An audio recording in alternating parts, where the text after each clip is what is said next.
संविधान सभा प्रेम विहार रायजादा ने, जो कि भारतीय संविधान को हाथ से लिखे थे। डॉक्टर भीमराव अंबेडकर संविधान का प्रारूप तैयार किए थे। डॉक्टर भीमराव अंबेडकर को भारतीय संविधान का जनक भी कहा जाता है। नंदलाल बोस, जो कि संविधान पर चित्रकारी किए थे। संविधान को मूल रूप से अंग्रेजी भाषा में लिखा गया था और मूल संविधान को संसद की केंद्रीय कक्षा में रखा गया है।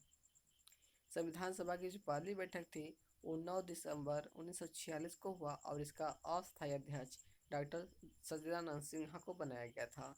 संविधान सभा की जो दूसरी बैठक थी 11 दिसंबर 1946 को हुआ और इसमें जो है अस्थायी अध्यक्ष डॉक्टर राजेंद्र प्रसाद को बना दिया गया। 13 दिसंबर 1946 को जवाहरलाल नेहरू द्वारा संविधान सभा में उद्देश्य प्रस्ताव पेश किया गया, जिसे 22 जनवरी 1947 को संविधान सभा ने इस उद्देश्य प्रस्ताव को स्वीकार कर लिया। संविधान सभा की जो अंतिम बैठक थी वह 24 जनवरी 1950 को हुआ। संविधान सभा द्वारा राष्ट्रगान को और राष्ट्रगीत को 24 जनवरी 1950 को स्वीकार किया गया। राजभाषा जो हिंदी है उसको 14 सितंबर 1949 को स्वीकार किया गया था। भारत के राष्ट्रीय चिन्ह जो अशोक स्तंभ है वह सारनाथ के अशोक स्तंभ से लिया गया है। इसे 26 जनवरी 1950 को स्वीकार किया गया। राष्ट्रीय ध्वज को स्वीकार किया गया 22 जुलाई 1947 को। राष्ट्रीय ध्वज का डिजाइन जिसे किया था तो पिंगली वैकिया ने किया था, जो कि परीक्षा बहुत बार पूछता है। संविधान के संवैधानिक सलाहकार BN राव, जिसका फुल फॉर्म है बेनेगल नरसिंह राव। संविधान सभा के निर्वाचन कैसे हुआ तो 1946 के कैबिनेट मिशन योजना के अनुसार जुलाई 1946 में 296 सीटों के लिए चुनाव हुआ, जिसमें कांग्रेस कितनी सीट पाई थी 268 पाई थी और मुस्लिम लीग सिर्फ 73 सीटें मिली थी। ये कुल सीटों की संख्या 289 थी। संविधान सभा के सदस्यों का चुनाव अप्रत्यक्ष रूप से जो प्रांतीय विधानसभा थी उन्हीं के द्वारा किया गया और 10 लाख की जनसंख्या पर एक सदस्य को चुना गया। संविधान सभा में कुल महिला सदस्य जिनकी संख्या कितनी थी 15 थी। प्रारूप समिति, ड्राफ्टिंग समिति आते हैं, वैसे मसौदा समिति या पांडुलिखित समिति करते हैं। इसके अध्यक्ष को कितने हैं तो डॉक्टर भीमराव अम्बेडकर है और इसका जो गठन हुआ था 29 अगस्त 1947 को हुआ था। इसका जो उद्देश्य क्या था तो उसका उद्देश्य था संविधान का ड्राफ्ट तैयार करना। इसमें कुल 7 सदस्य थे, अध्यक्ष को लेकर 7 सदस्य और डॉक्टर भीमराव अम्बेडकर इसके अध्यक्ष थे और इसके अन्य सदस्य थे BL मित्तल, KM मुंशी, मोहम्मद सादुल्ला, अल्लादी कृष्ण स्वामी अय्यर, N गोपाला स्वामी अय्यर, DP खेतान। और झंडा समिति के अध्यक्ष कौन थे तो डॉक्टर राजेंद्र प्रसाद थे। मूल अधिकार एवं अल्पसंख्यक समिति के अध्यक्ष वल्लभ भाई पटेल। संघ शक्ति समिति जवाहरलाल नेहरू। संविधान दिवस कब मनाया जाता है तो 26 दिसंबर को और इसका जो अंगीकरण कब किया गया था तो अंगीकरण इसका 26 नवंबर 1949 को किया गया था, इसलिए 26 नवंबर को संविधान दिवस मनाया जाता है। संविधान लागू की स्थिति हुआ था तो 26 जनवरी 1950 को हुआ था। संविधान सभा में कुल 2 वर्ष 11 माह 18 दिन का समय लगा था और भारत 26 जनवरी 1950 को गणतंत्र बन गया।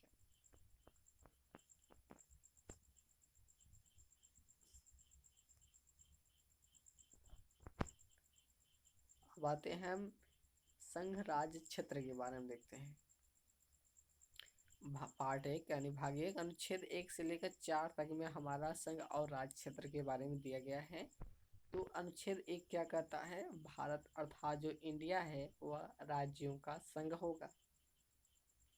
यानी भारतीय संघ में 3 प्रकार के राज्यों के राज्यों का राज्य क्षेत्र, जो हमारा 28 राज्य हैं, राज्यों का राज्य क्षेत्र ओ, और केंद्र शासित क्षेत्र जो होंगे, जो हमारा 8 केंद्र शासित प्रदेश है वो जगह, और जो अर्जित हम करेंगे उसको, यानी जो हम जीतेंगे, जिस आक्रमण करके हम जीतेंगे या अपनी स्वेच्छा से विलय पत्र पर हस्ताक्षर करके शामिल होना चाहता है, जैसे पाकिस्तान पुनः शामिल होना चाहता है तो विलय पत्र पर हस्ताक्षर करके, तो क्षेत्र भी हमारा होगा, यानी कि भारत का राज्य संघ कहलाएगा। अनुच्छेद 2 क्या कहता है, नए राज्यों का प्रवेश या स्थापना, यानी नए राज्य का हम प्रवेश कैसे करेंगे।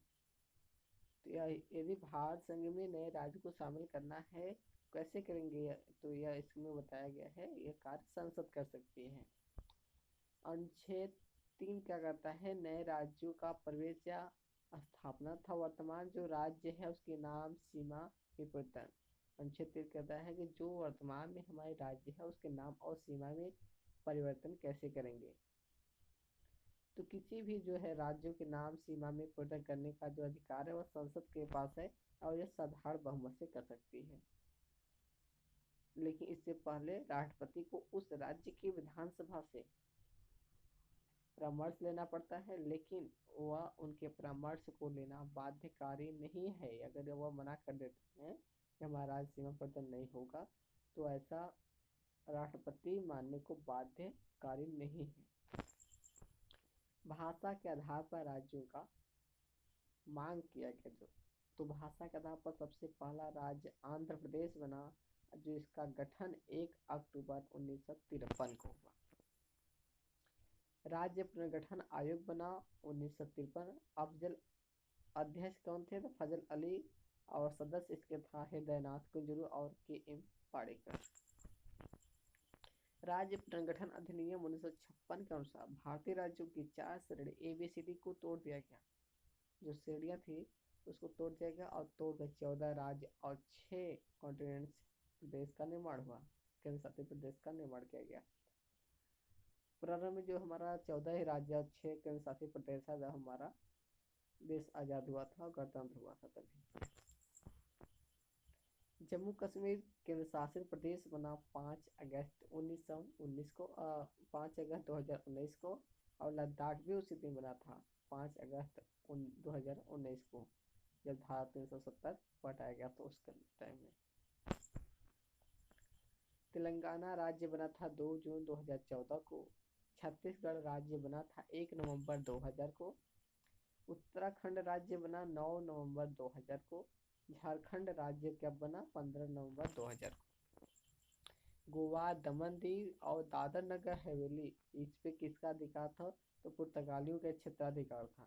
और 1961 में तीनों क्षेत्रों को भारत में शामिल कर लिया गया और गोवा को पूर्ण राज्य का दर्जा दे दिया गया 1947 में। और उस टाइम दमन दीव और दादर नगर हवेली 2 कॉन्टिनेंट से यानी 2 केंद्र शासित प्रदेश थे, लेकिन इस टाइम इसे भी एक में मिला लिया गया है। पांडिचेरी, जिसे पुडुचेरी भी कहते हैं, ये भी इस पे फ्रांसिस का अधिकार था, गलत लिख दिया है कैसे से, फ्रांसिस का अधिकार था। भारत में यह शामिल कब हुआ था, 1953 में, और पांडिचेरी को इसमें पूर्ण राज्य का दर्जा मिला, लेकिन फिर इसके केंद्र शासित प्रदेश ही रहने दिया गया।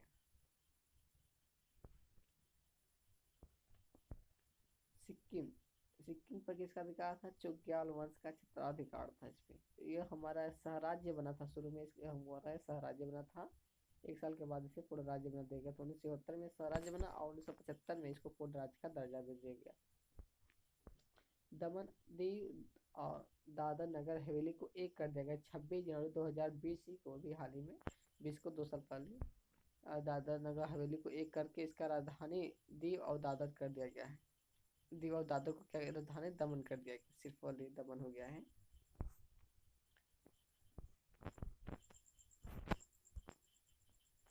अब आते हैं हम सिटीजनशिप के बारे में पढ़ते हैं। सिटीजनशिप क्या है, भाग 2 अनुच्छेद 5 से लेकर 11 तक में मेरा क्या दिया है, सिटीजनशिप के बारे में दिया है। भारत में एकल नागरिकता की व्यवस्था। एकल नागरिकता का अर्थ क्या होता है कि कोई भी व्यक्ति हो सिर्फ उसे भारत का नागरिक होगा, किसी अन्य राज्य का नहीं। लेकिन अमेरिका में इसके विपरीत है, अमेरिका में दोहरी नागरिकता, यानी कि वहाँ पे क्या है, अमेरिका की भी नागरिकता प्राप्त होनी चाहिए और राज्य की भी। और इसी प्रकार जो है स्विट्जरलैंड, वहाँ 3 प्रकार बहुल नागरिकता प्राप्त है, यानी कि 3 प्रकार के हैं वहाँ जो है। मान लीजिए जिला स्तर पर भी होना चाहिए, राज्य स्तर पर और संघ स्तर पर, 3 स्तर पर उसकी नागरिकता होनी चाहिए। स्विट्जरलैंड है। वर्तमान समय प्रत्येक देश में किसी 2 प्रकार के नागरिक होते हैं। नागरिक कौन होते हैं, तो उस देश के जो एक मूल होते वो नागरिक होते हैं और विदेशी नागरिक होते हैं। विदेशी नागरिक में एक होता है कि आपका मित्र हो गया, विदेशी मित्र यानी एक विदेशी शत्रु। केवल भारतीय नागरिकों को प्राप्त अधिकार कौन कौन है, तो हम देखते हैं भारत का सर्वोच्च पद प्राप्त करने का अधिकार सिर्फ भारतीय नागरिक को होगा। संवैधानिक पद प्राप्त करने का अधिकार सिर्फ भारतीय नागरिक को होगा। चुनाव लड़ने का अधिकार, मतदान करने का अधिकार अनुच्छेद 15, 16, 19, 29 और 30 के अनुसार जो भी सुविधाएं प्राप्त होगी वे सब भारतीय नागरिक को होगा। नागरिकता के समर्थन में कानून बनाने का अधिकार संसद को है। संसद ने नागरिकता संशोधन अधिनियम 1955 पारित किया। इस अधिनियम के अनुसार भारत की नागरिकता 5 प्रकार से ली जा सकती है: जन्म द्वारा, वंश के माध्यम से, पंजीकरण द्वारा, देशीकरण द्वारा, भूमि के अर्जन, ग्रहण द्वारा। नागरिकता का अंत कैसे किया सकता है, तो नागरिकता से वंचित करने की जो शक्ति है वह संसद के पास। इसके कुछ आधार हो सकते हैं। उस आधार पर जैसे युद्ध काल में अगर शत्रु देश की आप सहायता करते हैं तो उस कंडीशन में संसद आपकी नागरिकता को रद्द कर सकती है। संविधान के प्रति अविश्वास हो जाए आपको, स्वेच्छा से भारतीय नागरिकता आप छोड़ भी सकते हैं, किसी अन्य देश की नागरिकता ग्रहण करने पर छोड़ सकती है।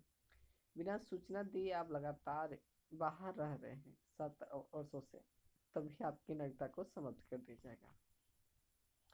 संविधान के प्रारंभ पर नागरिकता, अनुच्छेद 5 का कहता है कि संविधान लागू होने के समय व्यक्ति का जन्म हुआ हो या उसके माता पिता का जन्म हुआ हो, या संविधान लागू होने के 5 वर्ष से 1845 से ही भारत में रह रहा हो, तो वह स्वतः ही भारत का नागरिक माना जाएगा।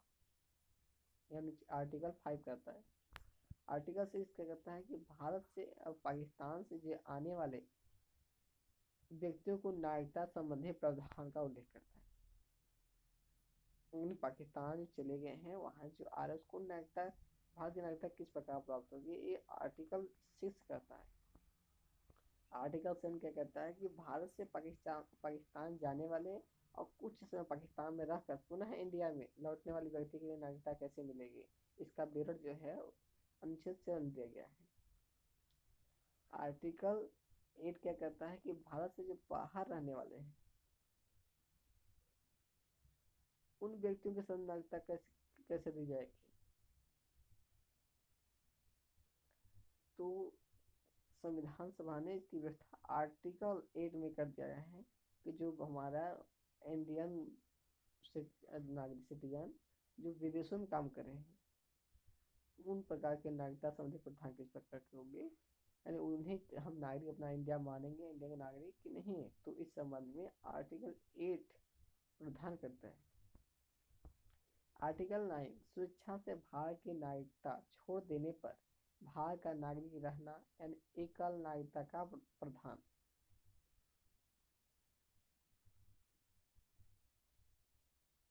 आर्टिकल 3 क्या कहता है कि नागरिकता के अधिकार कब बना रहा, यानी नागरिक हाँ है तो इसको वो कब तक, यानी हमें गारंटी तो प्राप्त करनी चाहिए कि हम नागरिक हैं, तो ये अधिकार बने रहने का अधिकार है आर्टिकल 10 के अनुसार।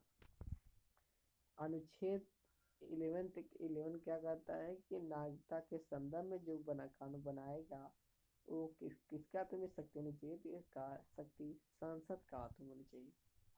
और नागरिकता के संबंध में कानून बनाने की शक्ति जो है संसद के पास है। अब हम आते हैं, सिटीजनशिप हो गया, हम संविधान सभा पढ़ लिए, संघराज क्षेत्र पढ़े, सिटीजनशिप पढ़ लिए। अब हम आते हैं फंडामेंटल राइट्स के पढ़ेंगे उसके बाद नीति निर्देशक तक, फिर मौलिक कर्तव्य। इस प्रकार धीरे धीरे हम कर्तव्य पढ़ेंगे पूरा। फंडामेंटल राइट्स, मौलिक अधिकार जिसे कहते हैं, मौलिक से मौलिक क्यों कहते हैं आगे हम बताएंगे क्यों करते हैं। तो पर जान लीजिए सिंपली भारत पढ़ते हैं जिसे आर्टिकल 12 से लेकर 35 तक में मौलिक अधिकारों का विस्तृत वर्णन किया गया है। ये बताया गया है कि हमें कौन कौन से मौलिक अधिकार प्राप्त हैं। मूल अधिकार की जो विचारधारा है वह हमने अमेरिका से लिया है, और यह इसे मूल क्यों कहते हैं, तो इसे इसलिए मूल कहते हैं कि इसके बिना जिंदगी अधूरी, कंप्लीट नहीं है। यह हमारे जीवन के लिए अति आवश्यक है, जैसे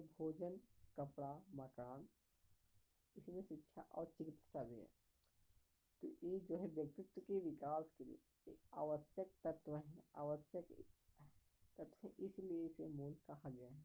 व्यक्तित्व के विकास के लिए जो अधिकार आवश्यक होते हैं, जो अति आवश्यक होते हैं, उसे मूल अधिकार कहते हैं। जैसे शिक्षा, आवास, चिकित्सा, सुरक्षा, भोजन, रोजगार, ये क्या है, हमारे लिए अति आवश्यक है, मूल है, इसलिए मौलिक अधिकार है, इसलिए इसे मौलिक अधिकार नाम दिया गया है। मौलिक अधिकार जो है वाद योग्य, न्याय योग्य है, अर्थात मौलिक अधिकार का कोई हनन करता है तो आप न्यायालय में शरण ले सकते हैं, और अनुच्छेद 32 के अनुसार सुप्रीम कोर्ट में जा सकते हैं, और अनुच्छेद 226 के अनुसार उच्च न्यायालय में जा सकते हैं। मौलिक अधिकारों का जो है संरक्षक किसे माना गया, तो सर्वोच्च न्यायालय को माना गया। 26 जनवरी 1950 के समय 7 प्रकार के मौलिक अधिकार हमें प्राप्त थे, वर्तमान में 6 प्रकार के मौलिक अधिकार प्राप्त हैं।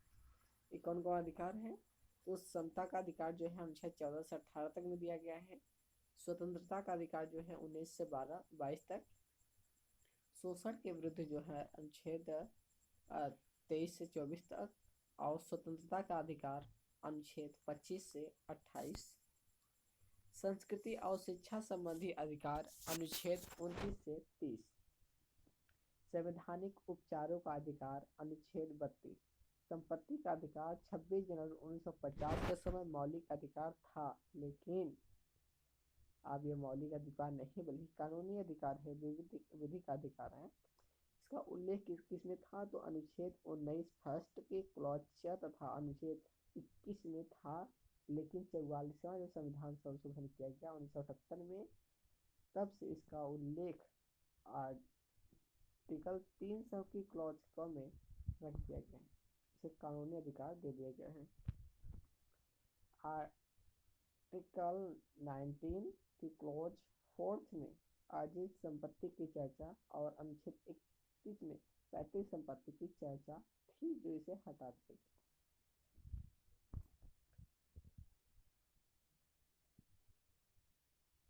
और आर्टिकल 19 के फर्स्ट में अर्जित संपत्ति की जो आप अर्जित कर उस संपत्ति की, और जो अनुच्छेद जो 31 था, जो कि बहुत लोग नहीं बताते हैं, इसमें पैतृक संपत्ति की चर्चा की गई है। पहला है समता का अधिकार, आर्टिकल 14 से लेके 18 तक। आर्टिकल 14 क्या कहता है कि विधि के समक्ष समानता और विधि का समान संरक्षण, यानी कि कानून की नजरों में सभी लोग बराबर होंगे, उसमें किसी भी प्रकार का अमीरी गरीबी छुआछूत वाली कोई भी भेदभाव नहीं किया जाएगा, यानी विधि का समान संरक्षण और विधि का के समक्ष समानता। अनुच्छेद 15 क्या कहता है, यानी आर्टिकल 15, धर्म, मूल वंश, जाति, लिंग, जन्म स्थान के आधार पर भेदभाव का निषेध करता है। दुकानों, सड़कों, होटलों, सार्वजनिक स्थानों पर धर्म, मूल वंश, जाति, लिंग, जन्म स्थान के आधार पर किसी भी प्रकार का भेदभाव नहीं किया जाएगा। अनुच्छेद 16 क्या कहता है कि लोक नियोजन में अवसर की समानता, यानी सभी सरकार जितनी भी नौकरियां होंगी सबको उसमें अवसर दिया जाएगा। अवसर देते समय राज्य सिर्फ उनकी योग्यता का निर्धारण कर सकता है, लेकिन उसमें किसी भी प्रकार की जो जाति, धर्म या लिंग है इसके आधार पर न तो भेदभाव किया जाएगा, और बस योग्यता निर्धारित कर सकते हैं राज्य। आर्टिकल 17 क्या करता है, कहता है कि अस्पृश्यता का अंत होना चाहिए। अस्पृश्यता का अर्थ क्या है कि छुआछूत है। अस्पृश्यता का निवारण किया जा सकता है। इसके निम्न आधार है। अस्पृश्यता का निवारण करने के लिए कुछ आधार है जिसके माध्यम से अस्पृश्यता को खत्म किया जा सकता है। शिक्षा के माध्यम से, शिक्षा द्वारा, जन जागरण द्वारा, सम्मेलन आयोजित करके, कानून बनाकर, अस्पृश्यता के संबंध में कानून बनाने की शक्ति संसद के पास है। संसद ने अस्पृश्यता निवारण अधिनियम 1955 पारित किया। अनुच्छेद 18 उपाधियों का अंत करता है।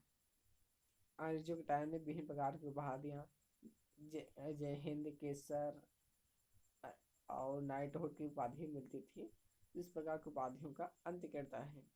आर्टिकल 18। पुरस्कार उपाधि की श्रेणी में नहीं आता। जो पुरस्कार दिया जाता है उसको उपाधि श्रेणी में नहीं आता। राज्य क्या है, शिक्षा और सेना के क्षेत्र में उपाधि दे सकता है, किसी अन्य क्षेत्र में नहीं दे सकता है। सेना और शिक्षा के क्षेत्र में कोई भी जो भारतीय नागरिक किसी विदेशी राज्य से कोई उपाधि नहीं ले सकता। कोई विदेशी नागरिक जो भारत के अधीन, कोई विदेशी नागरिक है जो भारत के अधीन किसी काम में लगा हो, सरकारी किसी भी काम में लगा हो, किसी विदेशी राज्य से कोई भी पुरस्कार या भेंट राष्ट्रपति की अनुमति से नहीं ले सकता। भारत से वो विदेशी नागरिक है लेकिन भारत के यहाँ कार्य कर रहा है, तो राष्ट्रपति की अनुमति से पहले वो किसी प्रकार का पुरस्कार नहीं ले सकता। स्वतंत्रता का अधिकार आर्टिकल 19 से लेके 22 तक दिया है। अनुच्छेद आर्टिकल 19 क्या कहता है, वाक एंड अभिव्यक्ति की स्वतंत्र आज़ादी देता है। आर्टिकल 19 की क्लॉज 1 की क्लॉज का में विचार एवं अभिव्यक्ति की स्वतंत्रता दिया है। इसमें प्रेस की स्वतंत्रता यानी समाचार की स्वतंत्रता को भी सम्मिलित किया गया है, मीडिया स्वतंत्रता को। इसमें क्या क्या है, तो इसमें बोलने की स्वतंत्रता है, विचार करने की स्वतंत्रता, भाषण देने की, ध्वज फहराने की, जानने की कोई भी चीज़ जिससे कि आपको गिरफ्तार करता है, इसके बाद हम जानने की स्वतंत्रता होनी चाहिए। आर्टिकल 90 के फर्स्ट के क्लॉज ख में दिया है कि शांतिपूर्ण सभा एवं सम्मेलन करने की स्वतंत्रता तो मिल गई, लेकिन हम सम्मेलन कैसे करेंगे, तो शांतिपूर्ण सम्मेलन करने के लिए फिर आगे व्यवस्था कर दी गई है 19 के फर्स्ट क्लॉज ख में। आर्टिकल 19 के फर्स्ट के क्लॉज ग में अब कहता है शांतिपूर्ण सम्मेलन तो हो गया, अब संघ कैसे बनाए, तो संघ बनाने की व्यवस्था कर दिया गया है। संघ के माध्यम से छोटे छोटे संघ बनाने का करके सम्मेलन करने की स्वतंत्रता मिल गई है। अनुच्छेद 19 के फर्स्ट के क्लॉज ग में हो गया। अनुच्छेद आर्टिकल 19 के फर्स्ट क्लॉज घ में भारत में अब भ्रमण करने का संघ तो बन गया, तो अब भारत अब जाएंगे कहाँ, तो इसके लिए भ्रमण करने की, घूमने फिरने की स्वतंत्रता आर्टिकल 9 के फर्स्ट क्लॉज घ में दिया है।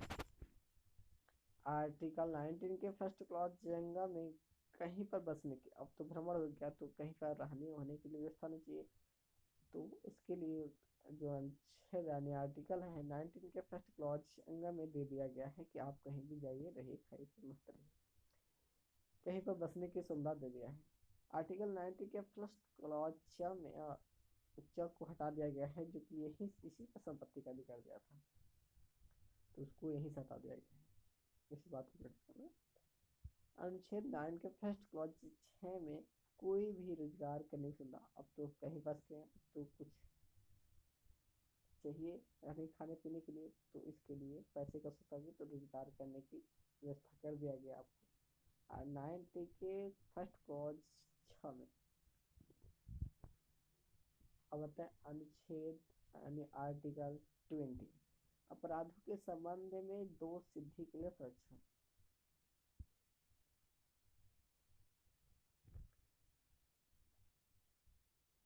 किसी भी व्यक्ति को तब तक दंडित नहीं किया जा सकता जब तक कि वह दोषी सिद्ध न हो जाए, यानी वो कानून का उल्लंघन न किया हो, उसे किसी प्रकार का सजा नहीं दिया जा सकता, दंडित अपराधी नहीं माना जा सकता। उस व्यक्ति को वही दंड दिया जाएगा जो उस टाइम पे कानून उल्लंघन किया हो और उसी टाइम पे जो कानून बना हो, सजा जो प्रावधान हो, और एक बार कानून का उल्लंघन करने पर सिर्फ एक ही बार दंड दिया जाएगा, न कि बार बार। आरक्षण कुछ मिला है महिला, अब के बारे में देख लेते हैं। महिला आरक्षण मिला है 15 की क्लॉज 3 में, ओबीसी एसटी को मिला है क्लॉज 15 आर्टिकल जो 15 की क्लॉज 4 में। शिक्षा संस्था को जो मिला है 15 की क्लॉज 5 में। आर्थिक आधार पर जो 10% आरक्षण की व्यवस्था करता है सामान्य गरीब के लिए, और तो उसको क्लॉज 50 के क्लॉज 6 में रखा गया है। आर्टिकल 21 प्राण एवं दैहिक स्वतंत्रता, सर्वोच्च न्यायालय दिए गए निर्णय के अनुसार निम्न मौलिक अधिकार प्राप्त है। इसमें क्या है, अनुच्छेद 21 के अंतर्गत कुछ अब सर्वोच्च न्यायालय द्वारा जो भी दिया गया है, ये तो प्राण दैहिक स्वतंत्र थी, इस सर्वोच्च न्यायालय ने कुछ निर्णय दिए वो किया है, तो उसको देखते हैं। पेपर में एक बार आया था बेसिक पेपर में, शादी अनुच्छेद शादी करने का अधिकार किस आर्टिकल में है? तो कुछ लोग कंफ्यूज हो गए थे। तो इसका उत्तर हो जाएगा शादी करने का अधिकार जो है आर्टिकल 21 में दिया गया है। निजता का अधिकार यानी गोपनीयता, चिकित्सा पाने का अधिकार, शिक्षा का अधिकार, ये भी सुप्रीम कोर्ट के निर्णय के आधार पर ही है। प्रदूषण जल मुक्त जल पीने का अधिकार, आवास का अधिकार, ये सब क्या सुप्रीम कोर्ट के निर्णय के अनुसार जो कुछ अधिकार दिए गए हैं। प्राणदैहिक स्वतंत्रता थे, उसके अलावा भी कुछ निम्न अधिकार दिया गया था प्राणदैहिक के अंतर्गत ही। तो ये सर्द करने का, निजता का अधिकार, गुप्तता का, चिकित्सा पाने का अधिकार, शिक्षा का अधिकार है, प्रदूषण मुक्त जल पीने का अधिकार, आवास का अधिकार, विदेशी यात्रा का अधिकार, फुटपाथ पर व्यापार करने का अधिकार, फांसी में विलंब का अधिकार। ये जो 9 अधिकार है, यह सुप्रीम कोर्ट का आदेशानुसार है, प्राणदैहिक स्वतंत्रता के अंतर्गत ही है। आर्टिकल 21 के क्लॉज में शिक्षा का अधिकार दिया गया है। और शिक्षा का अधिकार क्या है? मौलिक अधिकार क्या है?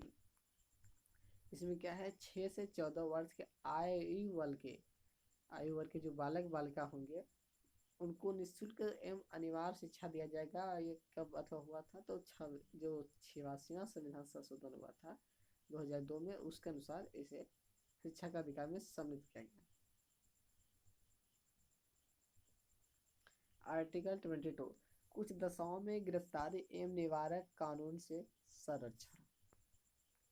किसी व्यक्ति को तब तक गिरफ्तार नहीं किया जा सकता जब तक वो कानून का उल्लंघन न किया हो। और किसी व्यक्ति को अगर गिरफ्तार कर लिया जाएगा तो उसका कारण बताया जाएगा कि आपको गिरफ्तार क्यों किया गया है, और उसे क्या है कि अपने मन पसंद के वकील से सलाह लेने का अधिकार होगा। गिरफ्तारी व्यक्ति को गिरफ्तार के तिथि से गिरफ्तार के टाइम से जो है 24 घंटे के अंदर मजिस्ट्रेट के सामने पेश करना होगा, और इन घंटों में वह समय नहीं जोड़ा है जो पुलिस स्टेशन से मजिस्ट्रेट तक ले जाने में लगा। अब आता है हमारा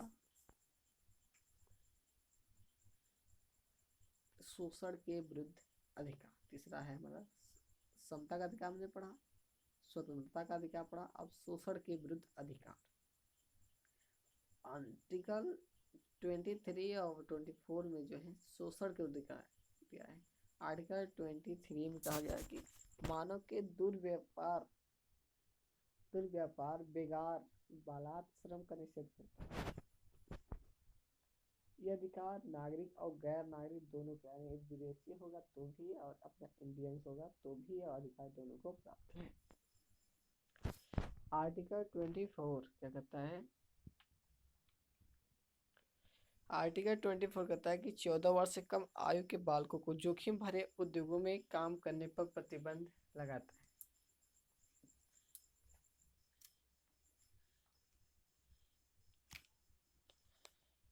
हमारा चौथा क्या है? धर्म की स्वतंत्रता का अधिकार।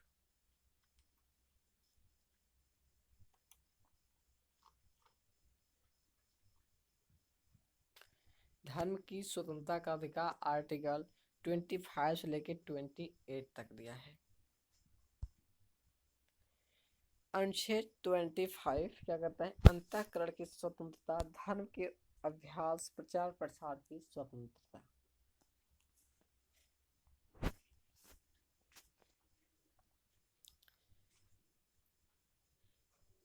आर्टिकल 25 के अनुसार सिखों को कृपाण धारण करने और लेकर चलने का अधिकार है।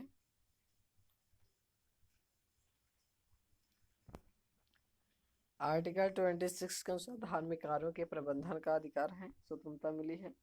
कोई भी धार्मिक रूप से संगठित हो सकता है और संपत्ति खरीद सकता है। कोई भी धार्मिक रूप से संगठित हो सकता है और संपत्ति खरीद सकता है तथा खरीदी गई संपत्ति की देख रेख कर सकता है। आर्टिकल 27 के अनुसार किसी विशेष धर्म के विकास के लिए करों में छूट का प्रावधान है। आर्टिकल 28 के अनुसार उच्च शिक्षा संस्थाओं में धार्मिक शिक्षा देने तथा धार्मिक उपासना में उपस्थित होने की स्वतंत्रता। सरकारी शिक्षा संस्थाओं में कोई भी धार्मिक शिक्षा नहीं दी जा सकती। सरकारी जो शिक्षा संस्थान है उसमें किसी प्रकार की धार्मिक शिक्षा नहीं दी सकती।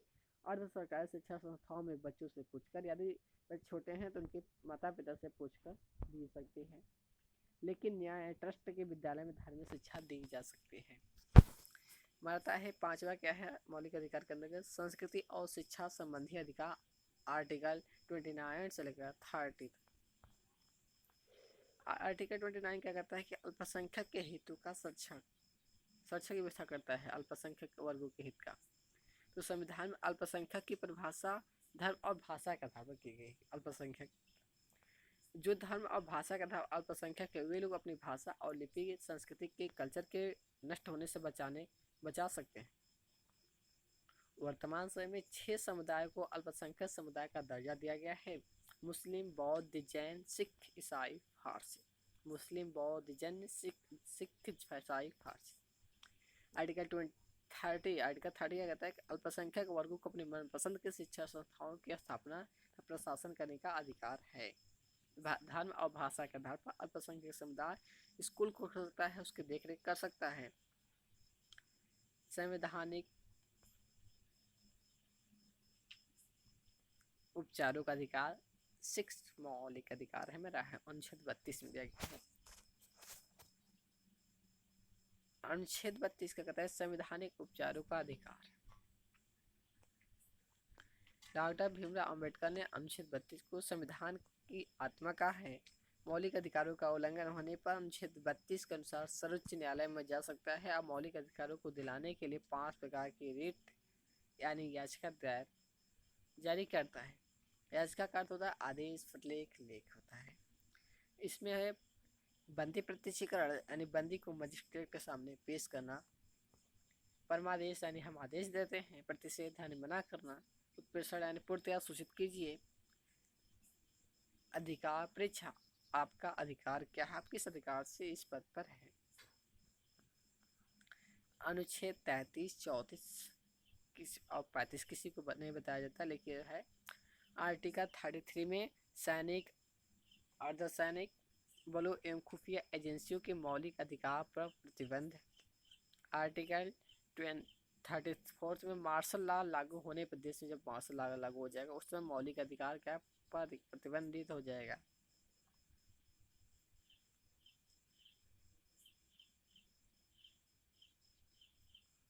आर्टिकल 35 मूल अधिकार के संबंध में कानून बनाने की शक्ति संसद को देती है। या जो अनुच्छेद 35 है या आर्टिकल 11 यही दिन है।